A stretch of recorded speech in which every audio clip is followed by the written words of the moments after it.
Good morning. Greetings to you all today. I would like to share something very special with you. In the following video, you're going to see the beautiful results of a long-running experiment in which I have selected 8 wonderful individuals who hold a core emotion that drives their behavior. I've done this in order to understand how they react to certain corporate triggers and stimuli. This wonderful team is set up in an office space with the company title of Yarnageddon, where they work a 9-to-5 selling yarn products, equipment, and so on. Now allow me to introduce you to my team.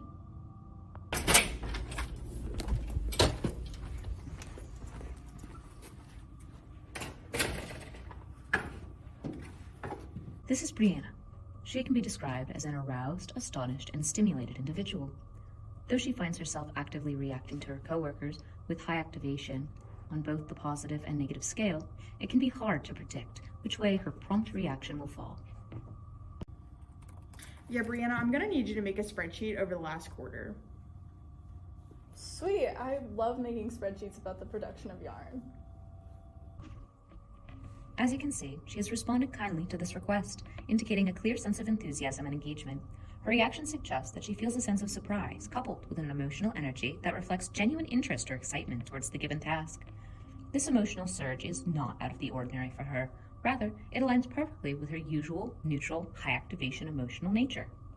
Individuals similar to Brianna experience highly activated emotions towards all stimuli, good or bad. In her case, the task at hand triggers a wave of excess emotion, likely driven by her natural inclination to approach her responsibilities head-on. Work. This is Diana. It can be easily said that Diana is an enthusiastic, elated, and excited individual who has positive high activation responses to those around her and can be easily described as a doer, as she likes to go above and beyond to complete her tasks. Hey Diana, I need you to pick up some donuts for the staff meeting later. Yahoo! As you can see, Diana is showing an exuberant reaction in response to her boss's request to pick up donuts for her team. This is less about her devoted love for tortoise-shaped pastries and more about her overall positive attitude towards the world around her. Harvey, can you clean the entire office? This is Harvey. He's a happy guy with a happy attitude. Oh my gosh! Yay! Let's go! As we can see, Harvey is eager to complete the task his boss has assigned him, showing no hesitation or doubt. His immediate willingness to act demonstrates a cooperative and enthusiastic work ethic. Harvey's demeanor can be described as happy, cheerful, and genuinely delighted to contribute. This reflects not only his job satisfaction, but a naturally upbeat attitude towards his responsibilities. Employees like Harvey typically maintain a positive emotional state with medium activation levels, meaning while they're energetic and motivated, they remain balanced and composed rather than overly excitable or hyperactive. This kind of emotional response fosters productivity, teamwork, and a constructive workplace atmosphere.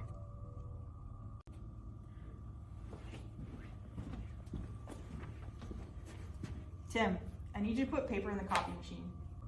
This is Tim. Tim is known as a chill dude.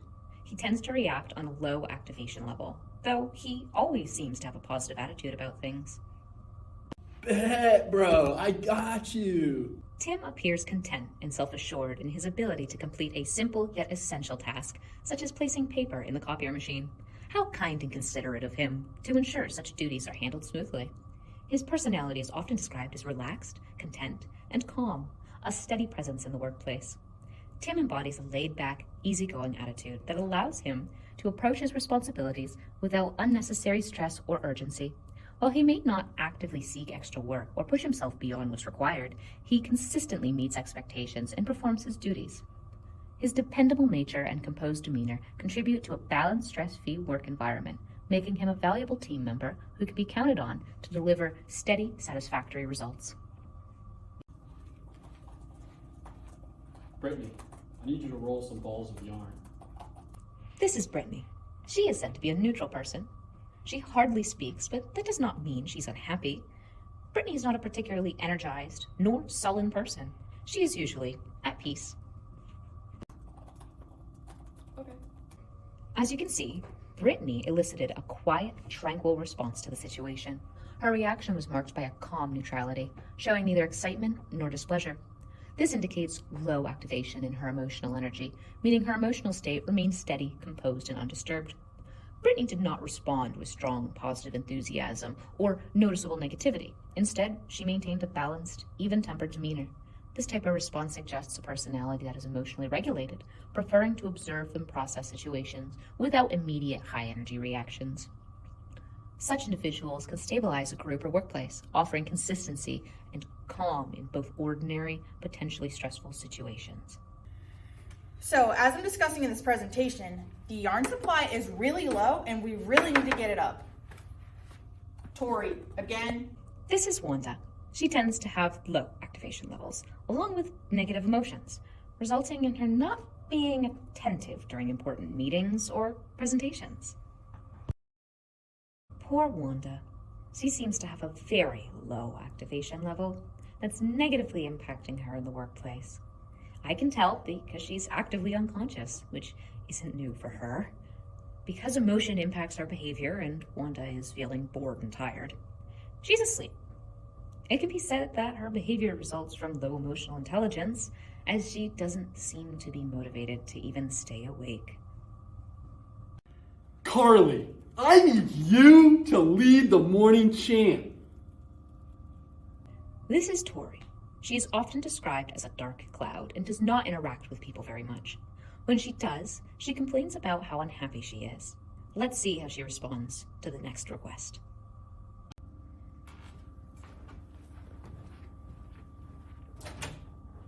As you can see, Tori has quietly denied this request without explicitly verbalizing how it made her feel. Her reaction is subtle, yet telling. From this, we can reasonably conclude that the task presented to her carries an emotional weight that feels too burdensome for her generally gloomy, melancholic nature. Rather than openly confronting the emotional strain, she withdraws, opting for a nonverbal resistance. Her state appears to hover somewhere between high activation and low activation. There's an underlying tension that prevents complete emotional detachment, yet it lacks the outward intensity or expressiveness of a high activation response. This places her emotional reaction in a kind of muted middle ground, where the internal unease exists, but is managed quietly, without a dramatic display. Can you pass me that marker, please? This is Lori, an employee that is often distressed and does not have the ability to regulate her emotions. Let's see what her response is to this easy task presented.